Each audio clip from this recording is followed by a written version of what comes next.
नमस्ते, मी आदेश आणि आज मी चाललोय आशिया खंडातील सेकंड लार्जेस्ट व्हॅली सांदन व्हॅलीला. सांदन व्हॅलीला जाण्यासाठी आपल्याला पहिल्यांदा अहमदनगर जिल्ह्यातील शेंडी गावातील भंडारदरा धरणाजवळ यावं लागते.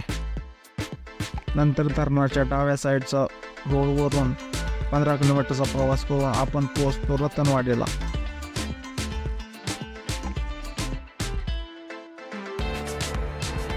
रतनवाडीला एक अतिशय प्राचीन पांडवकालीन एक मंदिर आहे, अमृतेश्वरचं मंदिर.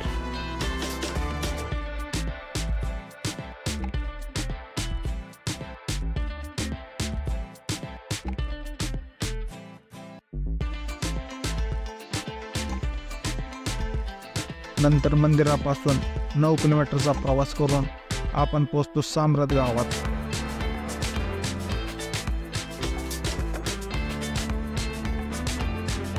याच गावात ती व्हॅली आहे.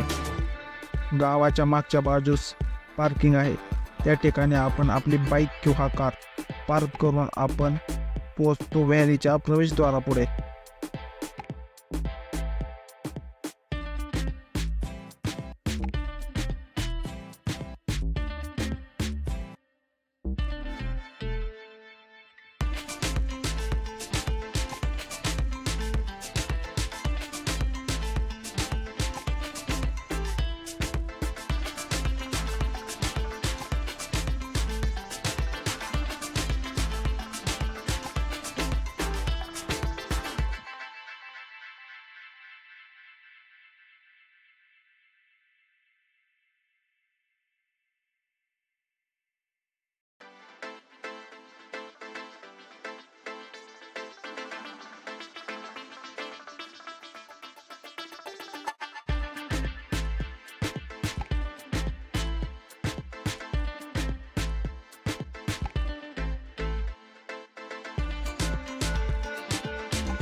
ही व्हॅली अनेक वर्षांपासूनचा पाऊस आणि कोकण किनारपट्ट्यापासून येणारा वारा यांच्यापासून तयार झाली आहे.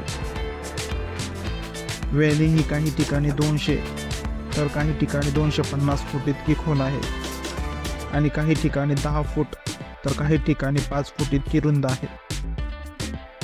आणि ह्या व्हॅलीची एकूण लांबी 2 ते 3 किलोमीटर इतकी आहे.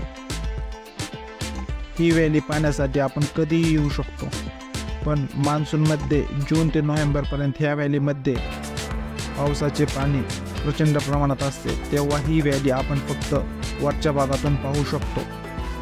अनेक वर्षांपासून पाऊस आणि वारा याच्यामुळे वरून खाली पडलेल्या दगडांवरून जाताना आपला तोल जाऊ शकतो. या व्हॅलीमध्ये सूर्यप्रकाश खाली येत नाही, म्हणून या व्हॅलीला शॅडोज ऑफ व्हॅली असे पण बोलतात. व्हॅलीमध्ये एका ठिकाणी 12ही महिने पावसाचे अतिशय थंड पाणी आहे. ते ठिकाण पार करण्यासाठी साम्राट गावातील लोकांनी एक बोट बनवली आहे. त्या ठिकाणी तेथील ग्रामस्थ प्रत्येकी 30 ते 40 रुपये चार्ज करतात. पण आज ऑफ डे आहे म्हणून व्हॅलीमध्ये कोणीच नाही आहे. मी एकदा दोनदा त्या बोटमध्ये बसायचा प्रयत्न केला, पण त्यामध्ये बॅलन्स झाला नाही, म्हणून त्या बोटमध्ये बॅग आणि शूज ठेवून मी पोचलो शेवटच्या टोकाला. ही व्हॅली पार करण्यासाठी आपल्याला 2 ते 3 तास लागू शकतात. ह्या व्हॅलीमध्ये फक्त आपल्याला आपला आणि मनाला निशब्द करणारा वाराचा आवाज येतो फक्त.